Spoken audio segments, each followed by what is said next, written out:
mental health emergencies may seem rare, they are more common than many believe. Here, one mother shares how she handled her son's suicide attempt. My son, Maverick, recently got his first job at the snack stand of our local pool. Groups of hungry kids, chlorine dripping from their goggles as they hop on bare feet, line up as they wait their turn to order at the window. I know how nervous he gets when he does something new, but Maverick has a knack for making things look easy. He remembers the names of his friends' younger siblings, smiling and chatting with them as he hands out candy and popsicles. Some teenagers don't smile much at all, but Maverick smiles a lot. It wasn't always like this, though. 3 years ago, Maverick tried to take his own life. No one talks about what to do if your child attempts to die by suicide. There's no guidebook, no instructions for how best to address the trauma with younger siblings, particularly those who witnessed the attempt. How does a parent address their own trauma after nearly losing a child to suicide? No one knows. People don't talk about it. Looking back, there were signs of trouble. Moving forward, I'm armed with an arsenal of tools if we ever find ourselves in that place again. However, let me be clear. Navigating the American healthcare system when a child is in the midst of a mental health crisis is incredibly overwhelming, and I was terrified almost the entire time that I would make a mistake that would cost us his life. I can't tell you how many times I wished for clear instructions for someone to parent me. What follows are just a few things which I wish I knew. What follows is what you may want to do should you ever find your child in the midst of a mental health emergency. What is a mental health crisis? Let's start with the basics. What exactly is a mental health crisis? Emma Carline, LPCAs, NCC, co-owner of Clarda Counseling, defines it as a situation where an individual is a threat to themselves or others. Self-injury, including eating disorders, suicidal ideation or attempts, cutting, and other forms of self-harm. Substance abuse and violence towards others fall into this category. 3 of the most common mental health crises experienced by kids ages 5 to 18 years old are depression, anxiety, and / aggression, according to Lanhong Nguyen, a board-certified child and adolescent psychiatrist. He says that depending on the severity of symptoms, there are psychiatric disorders that can negatively impact a person's life and trigger a crisis, ranging from generalized anxiety disorder to depression, bipolar disorder, attention deficit hyperactivity disorder, ADHD, and other things. Plainly speaking, there are a broad spectrum of things that can cause a mental health crisis. Genetic predisposition mixed with the right cocktail of stressors is sometimes enough to do it, and there isn't a one-size-fits-all description of what that might look like. How do I know if my child is in crisis or having a mental health emergency? Sometimes you know when your child is in crisis. There are mood changes. There are behavioral changes. That or your gut shouts that something is wrong. But other times, things are a little less obvious. Some kids are masters at hiding things in plain sight.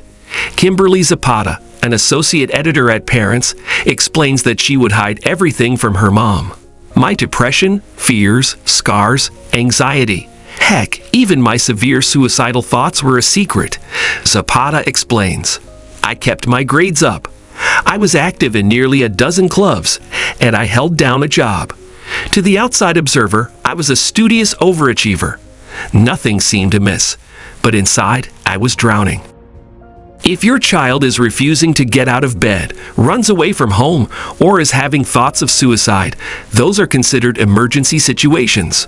If you notice a significant weight gain or loss, changes in behavior, or if your kid suddenly begins saying things like, "I don't deserve to be here," that is a sign that something is wrong.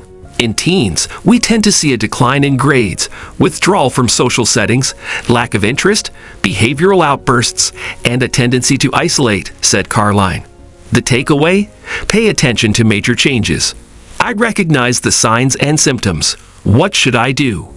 When I realized that my son had made an attempt to end his life, it felt like everything was happening in a dream. Crucial moments are often like that. I heard myself saying calm words out loud, but my inner monologue was something along the lines of, "Oh my God, oh my God." The biggest rule in a moment of crisis is to avoid freaking out on your child. Keep your demeanor calm and non-judgmental. Don't make it about you or your feelings. His is not an attack on you or your parenting, so check your ego at the door. If you've built a foundation of open communication and honesty with your kid, use those skills to ask direct questions about what is going on. If you've never talked openly about mental health before now, take this as an opportunity to start. If your child has a therapist, reach out to them for direction. If they don't have one, call their doctor or pediatrician. Depending on the situation, you may need to bring your child in for an evaluation. At that time, you may be referred to a pediatric psychiatrist or, if the situation calls for it, the emergency room. You may also need to dial 988, the Suicide and Crisis Lifeline. Your response will depend on the situation and the urgency in which you need care. That said, it is important to note if your child has made an attempt on their life, 911 should be called immediately. This ensures your child is able to be cared for properly and be kept safe. It also helps them receive the support they need. As for our case, Maverick had a therapist already. She was able to see him that very day. After meeting with us, she determined that he'd frightened himself so badly that he wasn't in immediate danger of attempting self-harm again, meaning we did not need to take him to the hospital. Instead, I contacted our pediatrician for an emergency referral to a psychiatrist, who got him in quickly and was able to get him on the right combo of meds to stabilize his moods. We then located an intensive outpatient program, IOP, for adolescents, which consisted of thrice-weekly group therapy for him and twice-weekly group therapy for parents. Maverick credits IOP as being the best thing we could have done for him. Something about listening to other kids my age talk about their problems made me feel less alone. He said to me recently, "It helped me see how lucky I am. It inspired me to figure out a better way of handling my emotions." It's important to note that talking openly with kids about mental health is probably the best prevention tool. There is a perception that asking children about their suicidality can increase their suicidal thoughts, said Dr. Nguyen. However, this perception is clinically inaccurate. A plethora of studies have demonstrated that direct inquiry destigmatizes suicidal thoughts and decreases the frequency of ideation. Destigmatizes. That's the important piece. The biggest thing I hope for my patients and their families is to normalize the nature of mental health across all demographics. Mental health is indiscriminate on age, sex, gender, race, and creed. In other words, mental health challenges can occur in children and adolescents just as frequently as it does in adults, said Dr. Nguyen. I encourage the caregivers of my patients to frequently provide verbal check-ins with the patient, to not only assess for change in their mental health status, but to also provide a safe environment for them to feel their experiences are normalized and validated. Carline finds that in her experience, a lot of kids' mental health crises revolve around their peers and social media. I hear a lot of comparison to others, high expectations, not feeling accepted, and parent concerns in my office, she said. My clients are in a unique stage of development where they are discovering independence and starting to challenge their parents' values and decisions. Parents can see this and start to hover or try to control their children, which can further push the child into fighting their parents' values and decisions. It is such a fine line for a parent to walk each day. Remember, the parent is the expert on their child. You know when something isn't right. Additional resources and support. If you are shepherding a child through a mental health emergency, please don't overlook your own self-care. Yes, that may mean going to therapy to talk about your kid going to therapy. I was so impressed with the outcome of my son's psychiatric treatment that I started seeing my own psychiatrist. Game changer. Modeling solid emotional regulation is one of the building blocks of parenthood where I was lacking, so I put in the work to improve my skills alongside my son. Online resources for parents and caregivers include the SAMHSA for Parents and Caregivers webpage. This page includes everything from warning signs your child may be struggling to ways you can get help. The Youth Mental Health Project Parental Support Network.